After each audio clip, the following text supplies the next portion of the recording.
Tidur teng lamun. Nanti kasih tahu ke siapa? Siapa itu? Ahmad ya. Ini suruh apa? Suruh ngobeng. Nanti dia enggak terlambat ya, terlambat betul rusak.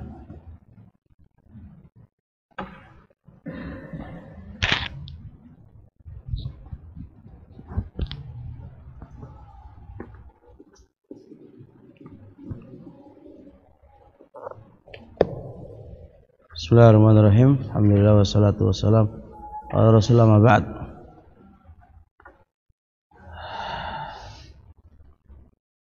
Kita masih dalam bab imamnya kurang afdol, makmumnya afdol. Kita jelaskan kemarin sah, tidak ada masalah karena tidak ada dalil yang mengatakan syaratnya imam itu harus orang yang lebih afdol. Ditambah lagi ya perbuatan Nabi SAW pernah berbuat yang demikian itu.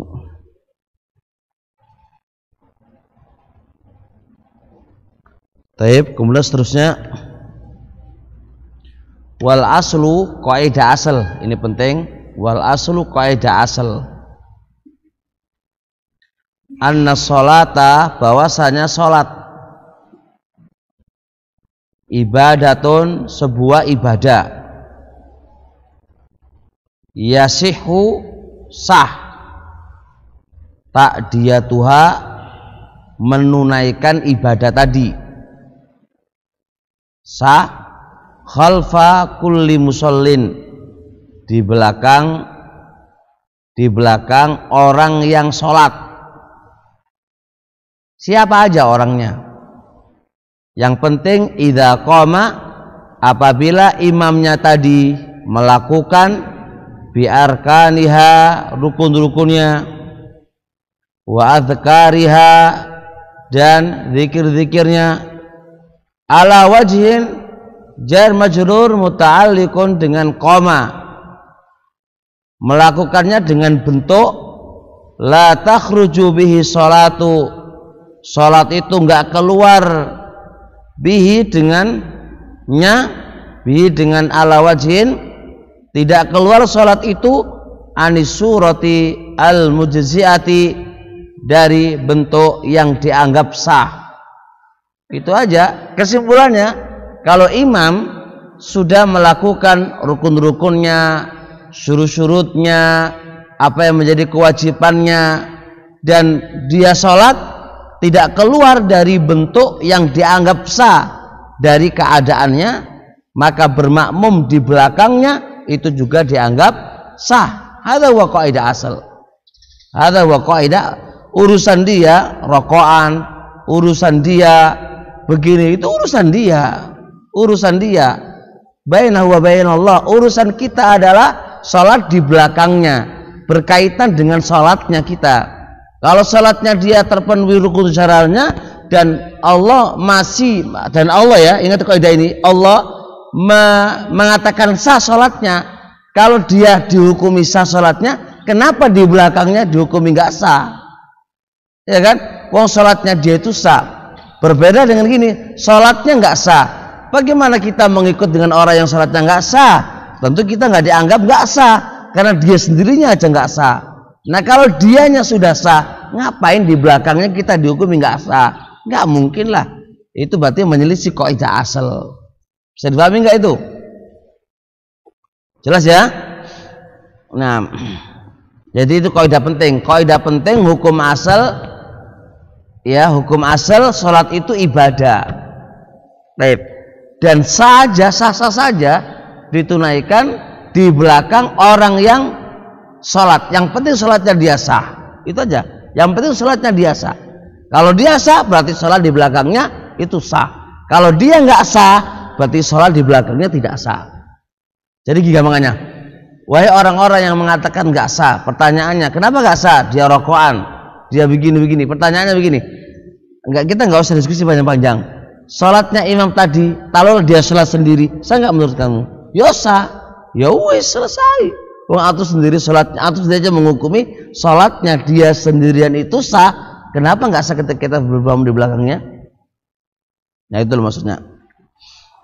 Wa in kanal imamu, walaupun imam itu tidak mutajannibin lil ma'asi, tidak menjauhi maksiat, wala mutawarri'in, dan tidak berbuat warok, an kathirin, dari banyak, mimma yatawarra'u anhu ghairuhu, dari apa-apa yang selain dia berbuat warok, nggak apa-apa.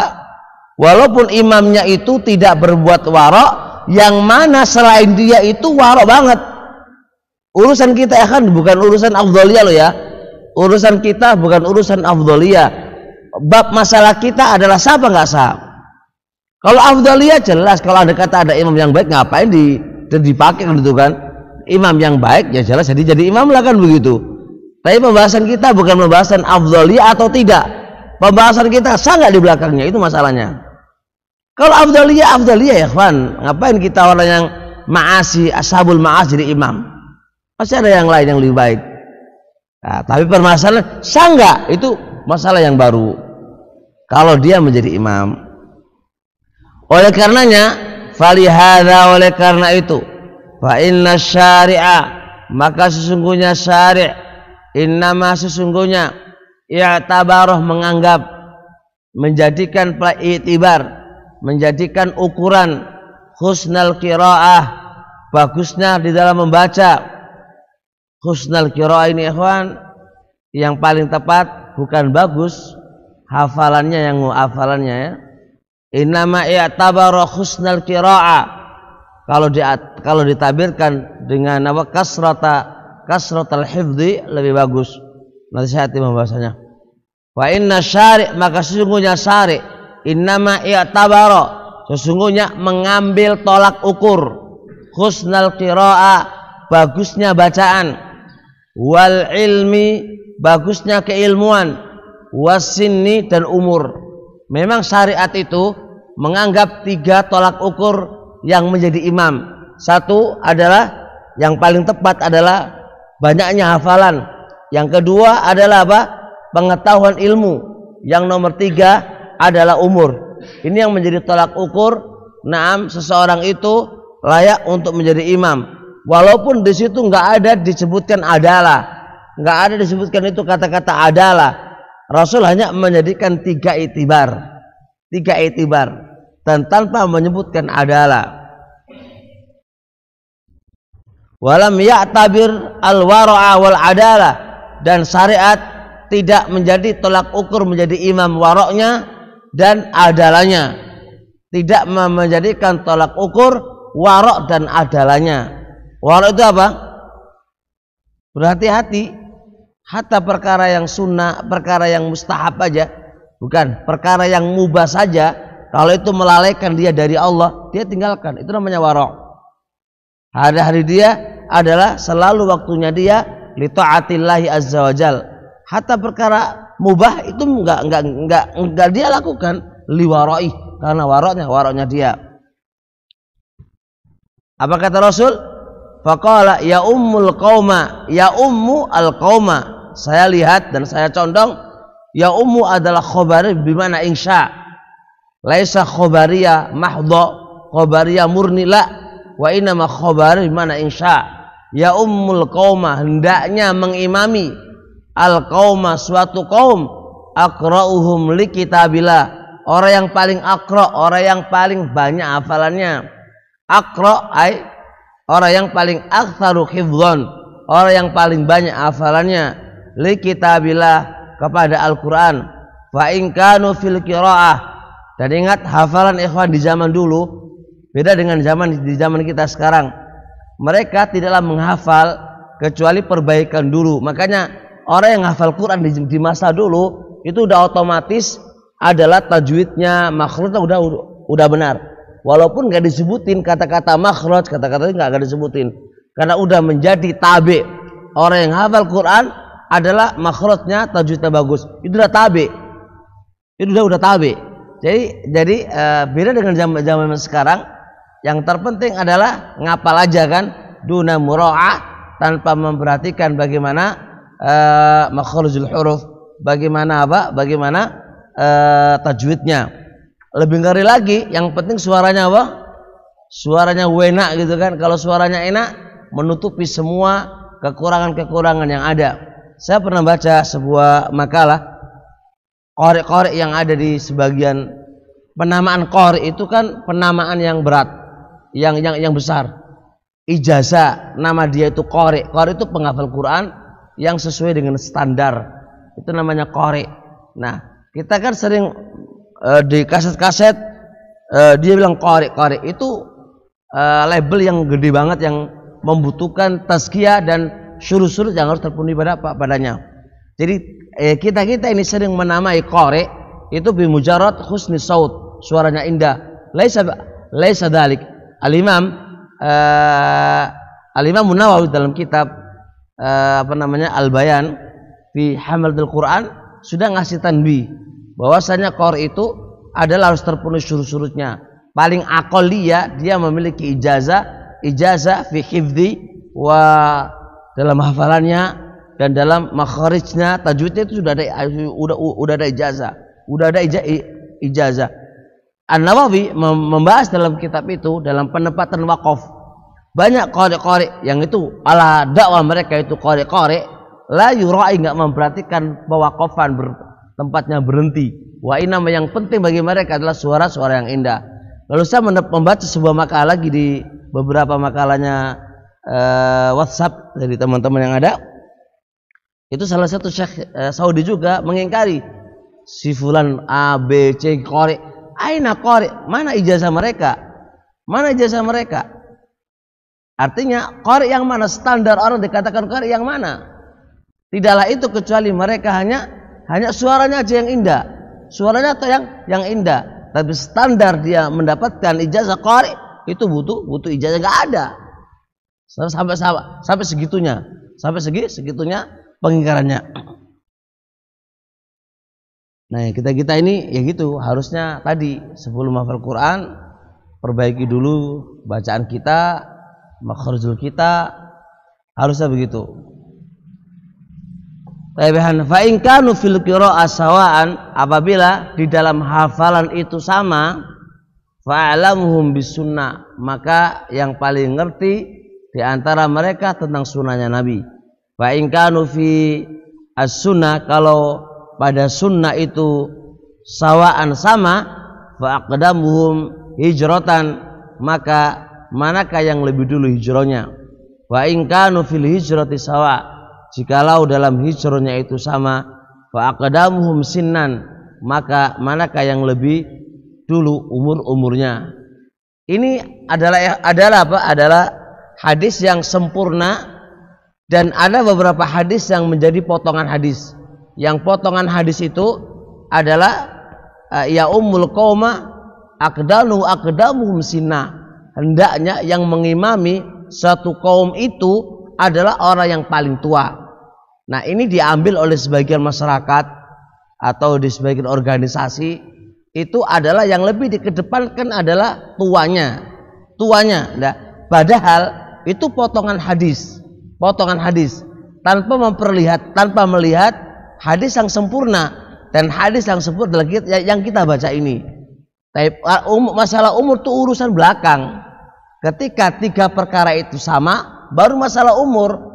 Itu menunjukkan dengan umur itu pada dasarnya itu enggak memiliki mumayizat, keistimewaan apa-apa, kecuali hanya keistimewaannya pengalaman gitu ya. Al-barakah inda akabirikum, keberkahan itu di sisi orang-orang tua dan orang-orang yang berilmu. Karena al-barakah inda akabir itu memiliki dua makna. Pertama, akabir fil ilmi wa akabir fis sinni. Kenapa barokah? Di sisi mereka, di khibrat mereka pengalaman. Mereka lebih dulu daripada kita. Itu aja. Urusan yang lain, ikhwan. Ya, kalau mereka enggak punya ilmu apa? Enggak punya hafalan apa mau jadikan imam? La ilmu wala la hifdz wala ilmu, mau jadikan imam untuk apa? Tua tok. Ya enggak ada kemuliaan apa-apa. Mau tua atau jadi imam? Cari yang paling tua itu, yang bamba itu jadi imam. Ya nggak bisa lah kalau gitu. Baik ya.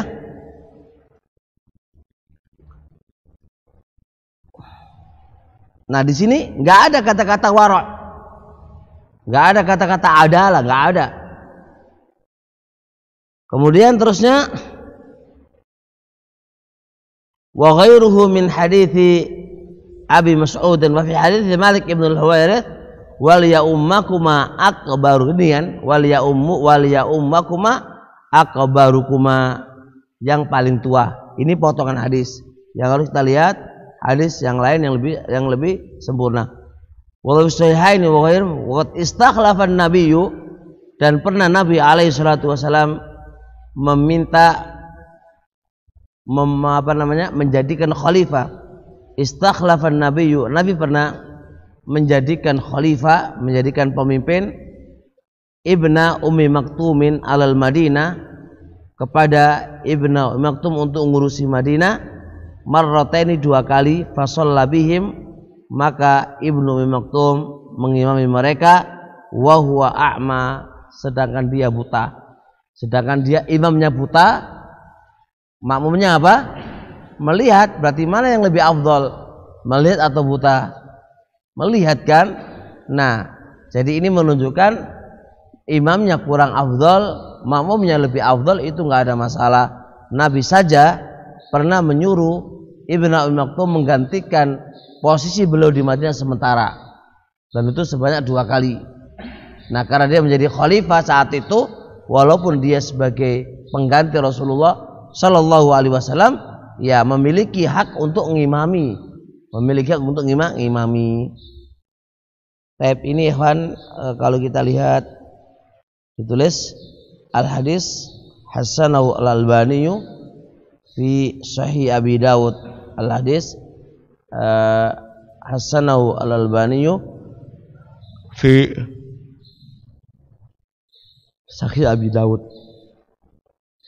Walhasil, ringkasnya, inna syari'a, sesungguhnya syari' i'tabara, menjadikan tolak ukur al-afdhaliyata, keafdaliannya menjadi imam, adalah fil qiraati, dalam masalah bacaan, wal ilmi bis sunnah, dan ilmu dia tentang sunnah, wa qidamil hijrati, lebih dulu hijrah, wa uluwi sinni, dan tua umurnya.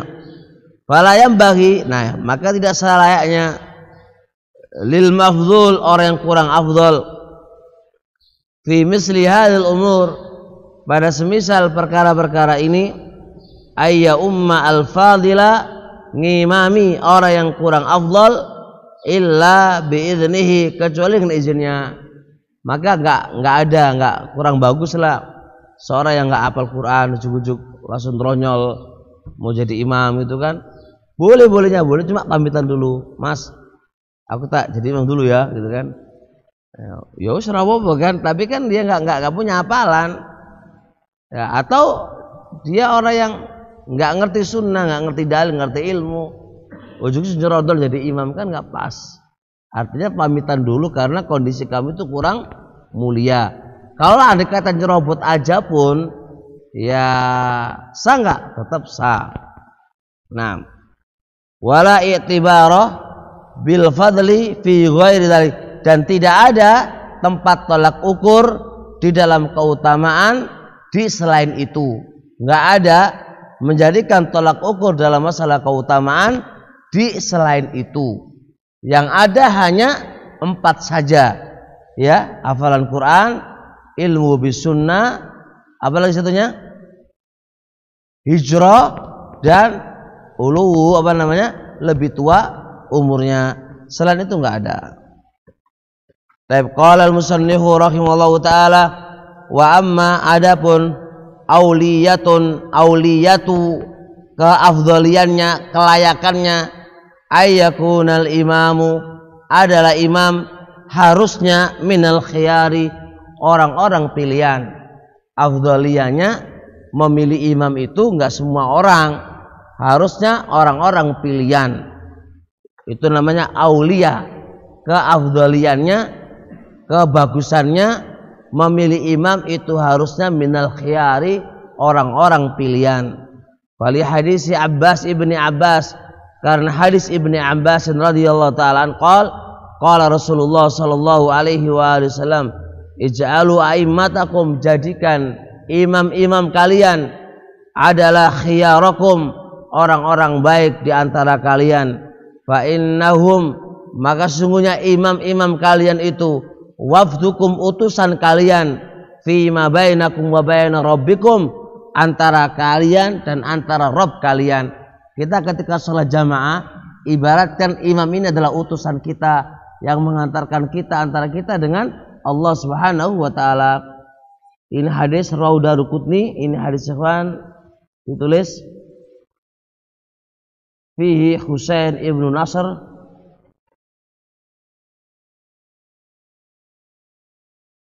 wa Sulaiman ibnu Sawar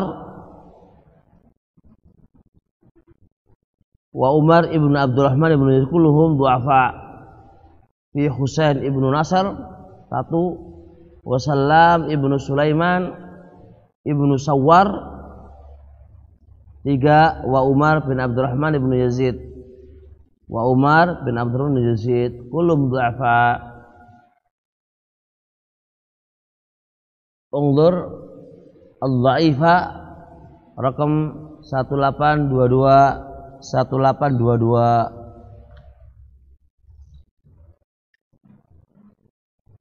Wa akhrajal Hakim fi tarjamati Marsad Al-Ghanawi anhu sallallahu alaihi wasallam, inna sarrakum, sesungguhnya bagusnya kalian, inna sarrakum, sesungguhnya bagusnya kalian, antukbala sholatukum, akan diterima sholat-sholat kalian, hendaknya falya'ummakum khiyarukum, maka hendaknya yang mengimami kalian adalah khiyarukum, orang-orang yang baik di antara kalian. Fa innahum wafdukum fi ma bainakum wa baina rabbikum. Ini juga hadis lemah banget. Tulis fihi Abdullah ibnu Musa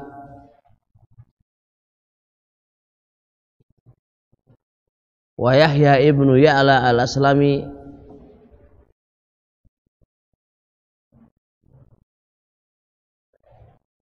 wa kilahuma dhaifun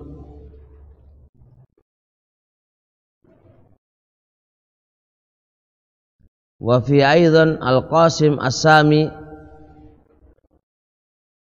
wa fi aidan al-Qasim ibnu al-Qasim as-Sami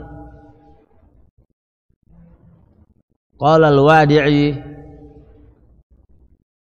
fi tarjamatihi lil Hakim, fi tarjamatihi lirijal Hakim, qala lam najidhu, qala al-Wadi'i fi tarjamati rijal Hakim lam najidhu. Jadi rawi yang namanya Qasim As-Sami min rijalil Hakim, Syekhuna Muqbil rahimahullah ta'ala telah menulis sebuah kitab rijalnya Hakim. Jadi beliau meneliti rijal-rijalnya Hakim itu, lalu beliau sebutkan di tarjamah secara khusus. Jadi kalau cari rijalnya Hakim, cari kitab ini. Kitab ini khusus untuk mengetahui rijal-rijalnya Imam Hakim. Wa Syekhuna ketika pada biografi sahabat tadi ini Al-Qasim As-Sami, beliau mengatakan lam najidhu, kami enggak dapat biografinya. Nah, dalam ilmu mustalah hadis ketika seorang ahli hadis tidak menjumpai biografinya, maka dia di daerah di putaran tertawakufkan.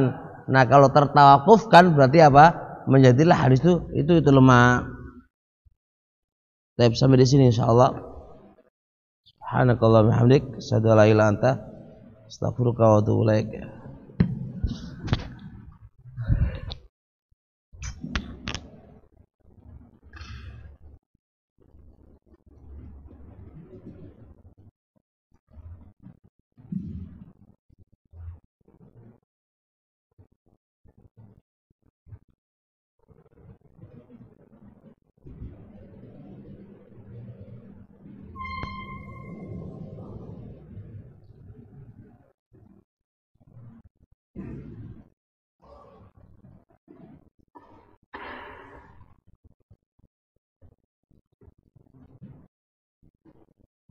Waalaikumsalam. Jal, gini aja, gak usah terlalu membebani diri. Jadi nanti nikahnya itu di pondok aja. Jadi nanti gak usah terlalu modal-modal banyak-banyak. Jadi kalau mau aturan saya loh, itu kan sedih karena persiapan ini nggak perlu, itu nggak usah terlalu utang-utang, nggak perlu. Jadi model gini aja loh.